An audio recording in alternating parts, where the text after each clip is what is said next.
ഒരു രാജ്യത്തിൻ്റെ എഡ്യൂക്കേഷൻ സിസ്റ്റത്തെ നമ്മൾ അനലൈസ് ചെയ്യുന്ന സമയത്ത് ഇത് ആ രാജ്യത്തിൻ്റെ മൊത്തം ഇൻഫ്രാസ്ട്രക്ചറും ആ രാജ്യത്ത് നിലനിൽക്കുന്ന മൊത്തം ഒരു സിസ്റ്റം അതുമായിട്ട് കണക്ട് ചെയ്തിട്ട് നമുക്ക് അതിനെ അനലൈസ് ചെയ്യുന്നതായിരിക്കും നല്ലത്. അപ്പോൾ ഞാൻ മനസ്സിലാക്കുന്നത് ഏതൊരു രാജ്യത്തിൻ്റെയും ഏറ്റവും വലിയൊരു അഡ്വാൻറ്റേജ് എന്ന് പറയുന്നത് ആ നാട്ടിലെ പോപ്പുലേഷനാണ്. ഇന്ത്യ ഒബ്വിയസ് ആയിട്ടും ബ്ലെസ്ഡ് ആണ് ആ കാര്യത്തിൽ. കാര്യം വേൾഡിലെ മോസ്റ്റ് പോപ്പുലേറ്റഡ് ആയിട്ടുള്ള ഒരു കൺട്രിയാണ് ഇന്ത്യ എന്ന് പറയുന്നത്. എന്നാൽ ചില സമയങ്ങളിൽ ഇതൊരു ശാപമായിട്ടും മാറാറുണ്ട്. ഇപ്പോൾ ഇന്ത്യൻ്റെ കോണ്ടെക്സ്റ്റിൽ പലപ്പോഴും നമുക്ക് തോന്നിയിട്ടുള്ളത് പ്രോപ്പറായിട്ട് ഈ പോപ്പുലേഷനെ മാനേജ് ചെയ്യാൻ പറ്റാത്തത് പലപ്പോഴും ഇന്ത്യയിലെ പല കാര്യങ്ങളും ലാക്ക് ചെയ്യുന്നതിൽ സിഗ്നിഫിക്കൻ്റ് ആയിട്ട് നമുക്ക് കാണാൻ പറ്റും. അതിൽ പ്രധാനപ്പെട്ട ഒന്നാണ് ഈ എഡ്യൂക്കേഷൻ എന്ന് പറയുന്ന ഏരിയ. ഇപ്പോൾ ലാസ്റ്റ് സെൻസസ് പ്രകാരം ഇന്ത്യയിൽ 29% ഇന്ത്യയിലെ യങ്സ്റ്റേഴ്സിന്റെ പോപ്പുലേഷൻ എന്ന് പറയുന്നത്. അത് അറൗണ്ട് ഒരു 42 കോടിയോളം വരും. എന്ന് പറഞ്ഞാൽ അവരിൽ വലിയൊരു വിഭാഗം ആളുകൾ എഡ്യൂക്കേഷൻ എന്ന് പറയുന്ന ഇൻഡസ്ട്രീനെ എക്സ്പ്ലോർ ചെയ്യും. അതിൽ ഹയർ എഡ്യൂക്കേഷന് താല്പര്യമുള്ള ആളുകളുമാണ്. ഇതിലൊരു ഐറണി എന്താണെന്ന് വെച്ച് കഴിഞ്ഞാൽ ഇന്ത്യയിൽ മൊത്തം ഗ്രാജുവേഷന് ക്വാളിഫൈഡ് ആവുന്ന കുട്ടികളിൽ ആകെ 28% കുട്ടികൾക്ക് മാത്രമേ എന്ത് ചെയ്യുന്നുള്ളൂ ഇവിടെ അഡ്മിഷൻ ഉള്ളൂ, അല്ലെങ്കിൽ അവരെ അക്കോമഡേറ്റ് ചെയ്യാൻ മാത്രമേ നമ്മുടെ സിസ്റ്റം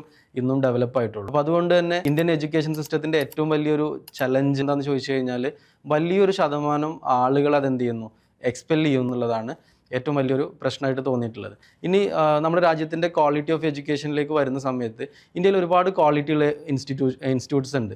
ഇന്ത്യയിൽ മൊത്തം IIT-കളിൽ ഏകദേശം ഒരു 17,000-ഓളം സീറ്റുകളാണ് അവൈലബിൾ ആയിട്ടുള്ളത്. എന്നാൽ അതിലേക്കുള്ള എൻട്രൻസ് എക്സാം എഴുതുന്ന കുട്ടികൾ എന്ന് പറഞ്ഞാൽ ലാസ്റ്റ് ഇയറിൽ 15 ലക്ഷത്തിലധികം കുട്ടികളാണ് എന്ത് ചെയ്തിട്ടുള്ളത് ഈ 17,000 സീറ്റിലേക്ക് എൻട്രൻസ് ചെയ്തിട്ടുള്ളത്. എന്ന് പറയുമ്പോൾ കേവലം 1.5% മാത്രം കുട്ടികളെ അക്കോമഡേറ്റ് ചെയ്യാനേ പറ്റുന്നുള്ളൂ. ക്വാളിറ്റിയുള്ള ഇൻസ്റ്റിറ്റ്യൂഷൻസ് ഇവിടെ ഉണ്ട്. ബട്ട് ഇന്ത്യയിൽ ഇത്ര അധികം പോപ്പുലേഷൻ ഉള്ളത് കൊണ്ട് തന്നെ ഇന്ത്യയിലെ മൊത്തം ക്വാളിഫൈഡ് ആയിട്ടുള്ള സ്റ്റുഡൻസിനെ അക്കോമഡേറ്റ് ചെയ്യാൻ പറ്റുന്ന സിസ്റ്റം ഇവിടെ നിലവിലില്ല എന്നുള്ളതാണ് ഇന്നത്തെ ഇന്ത്യൻ എഡ്യൂക്കേഷൻ നേരിടുന്ന ഏറ്റവും വലിയ വെല്ലുവിളിയായിട്ട് എനിക്ക് തോന്നിയിട്ടുള്ളത്.